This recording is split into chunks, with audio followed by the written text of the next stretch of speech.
first time that I met her was when my mom was in hospice. She had cancer, and my Aunt Lynda came and sang to her because she and my Aunt Pam would go sing.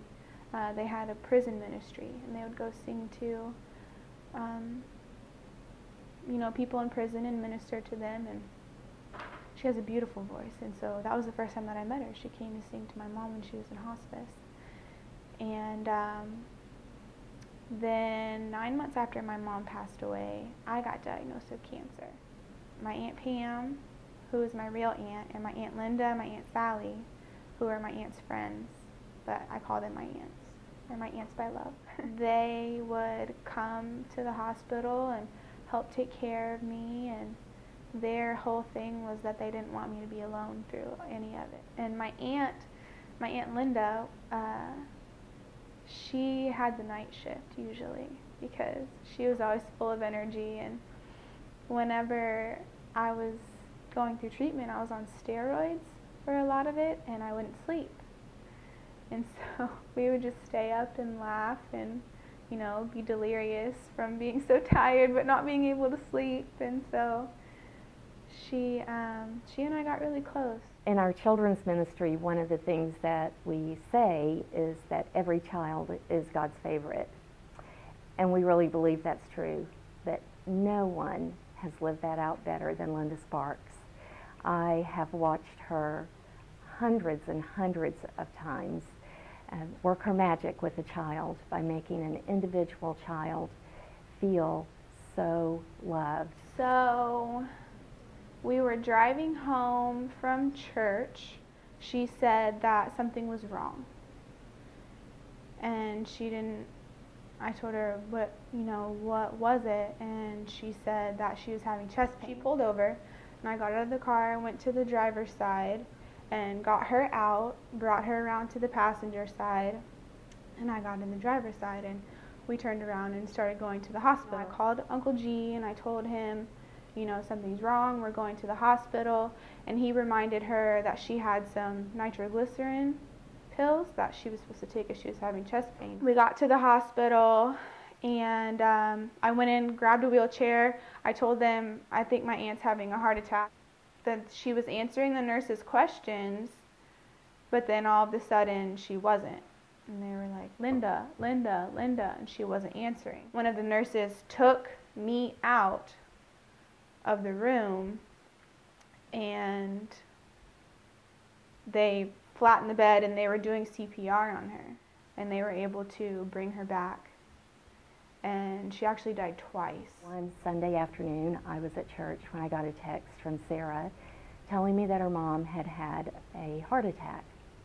So I went to the hospital, met Lynda's family there, and it didn't take me long to understand this was not just a heart attack. This was a very serious, life-threatening event. It was also easy to see as I sat in that waiting room with her family how deeply each person in her family loves Lynda. That day, the day of Lynda's major heart attack, was the beginning of a very scary time. She was moved to a different hospital and spent many days and nights in a critical care unit. Never one time did I go there when Jerry was not already there. Often Sarah would be there with him, but always some of the family members were there in the waiting room, just sitting, loving Lynda, praying for her. When it was visiting hours, Jerry would be gracious enough to let me go back and see Lynda. And I would talk to her even though it didn't look like she knew I was there. But I knew that she knew I was there because when I talked to Lynda about the children, and I told her about children who were praying for her, I could see through her unopened eyes tears coming down her cheeks. And I knew that still the children and their connection with God were touching Lynda's heart. So many people were praying for Lynda. Not a day would go by that people didn't tell me over and over, I'm praying for Mrs. Sparks. Is Mrs. Sparks better? For a while, I didn't know if Mrs. Sparks would get better. And I started to pray, Lord, just have your way in Lynda's life. I know you have a plan. If it's time for her to be with you, then Lord, take her to be with you. But Lord, whatever it is you have planned, that's what we want to see. There was a day, I remember when I was at the hospital and talking with Jerry. I remember it very clearly the first time I heard him mention the possibility of a heart transplant. And I think maybe Jerry's reaction was the same as mine. That's never going to happen. Well, we did not know then what God's plan was. They put an artificial, it's called a balloon pump, and it just helps the heart a little bit, but her heart, it wasn't going to heal, they said. They did a surgery where they put in something called an LVAD. It's a left ventricular assistive device, I think, and it's basically like bypasses your heart almost. It goes from your left ventricle up to your aorta, and it's like a little pump, and it just pumps the blood for you because your heart's not pumping.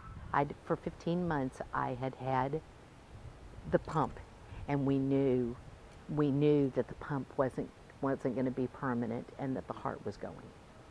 And so that's when my sister in Christ and I started praying together that this would be a believer. If God wanted me to come to see him, then that was fine, but that if he had a heart for me, then I wanted that heart to be a believing heart. I wanted it to be the heart of a person that believed. And all of a sudden I got a phone call, and they said, "We think we have a heart for you." So they took me in, and they said it was going to be just like a pregnancy, that there's a possibility that we would find out that the heart was not exactly perfect, and it really needed to be, and it could be false labor, and they would send me home. Well, they took me in, they started doing all the tests, we found out that I was well, we found out that everything was just right. And that night, they sent a team to Plano, Texas. And when they sent the team to Plano, Texas, we got a phone call back, and it was that the heart was perfect for me. So there was a doctor that flew over, and he took that precious, precious heart from that precious, precious girl. And he took that heart that God was giving to me, that she had made the gift for me. And he brought the heart because it was the perfect heart for me. That night, in a procedure that normally would take 5 to 8 hours, it only took 3.5 hours. And I had a new heart. And in the next few days, I knew that I had something very special. I knew that I had the heart of a believer because God just let me know. I knew I had the heart of a believer.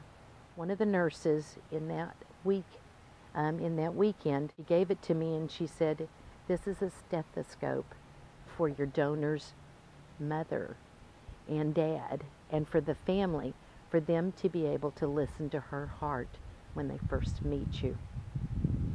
So it's been almost 11 months since I've had the new heart. And day before yesterday, I received the letter, and it said, "These are the parents of your donor, whose name is Raven, and their names are Ricky and Tammy, and this is their phone numbers." Now, I received on September 13th is when I received my new heart. In October, I wrote the first letter, and I was able to write what my name was, and I was able to write how many grandchildren I had, and that I taught preschool children 3 to 5 years old at our church, and that we had sung in prison. We did songs in church services in prison.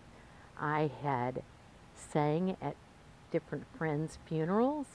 I had played softball. I loved photography. And in the hour and a half that I spoke to Raven's mom, I found out that these were all things that Raven loved.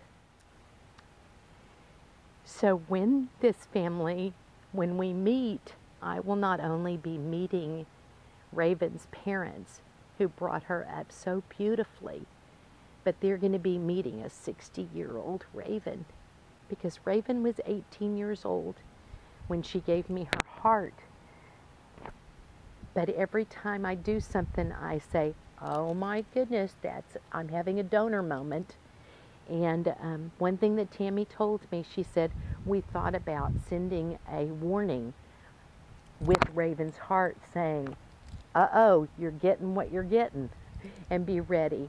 I can't even imagine what it's like to be her family, but I can't imagine what it's like not to have her heart, because it's a gift that she willingly gave, that her mother told me she willingly gave to me, because she walked in when she was 18 and she got her driver's license, and she showed her mama the heart on the back of her driver's license, and she said, oh mama, I guess I should have really told you about this. And her mama said, no, Raven, that's your choice. I know that I wish that I had known her before, but I'm going to be very, very thankful that I know her by the heart that she's given me. And I'm going to know every beat of her heart every single moment of every day.